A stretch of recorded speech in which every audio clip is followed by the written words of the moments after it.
महाराष्ट्र के कल्याणपुर में एक लड़की के साथ यौन उत्पीड़न और हत्या के मामले में आज ठाकरे गुट आक्रामक हो गया है।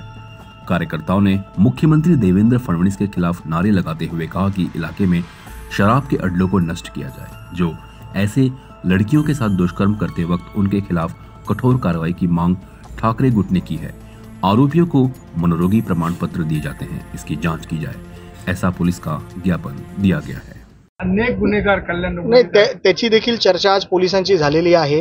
ज्या डॉक्टरांकडनं अशा काही विशेष लोकांनी सर्टिफिकेट घेतलेले आहेत त्या डॉक्टरांवर पण सरकारच्या माध्यमातून प्रशासनाच्या माध्यमातून कारवाई व्हावी अशी विनंती देखील आम्ही इथे केलेली आहे। आणि हा जो नराधम आहे याच्यावरती कोणाचा राजकीय वर्दहस्त होता, इथले कुठले लोकल राजकारणी त्याच्या बरोबर होते, त्यांचे फोटो देखील आम्ही काही दिवसात व्हायरल करणार आहोत।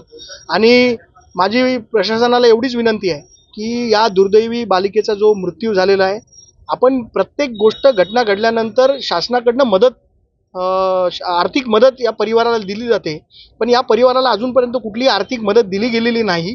माझी शासनाला विनंती आहे की 25 लाखाची मदत या पीडितेच्या परिवाराला मिळावी शासनाच्या माध्यमातून, अशी मी शासनाला विनंती करतो।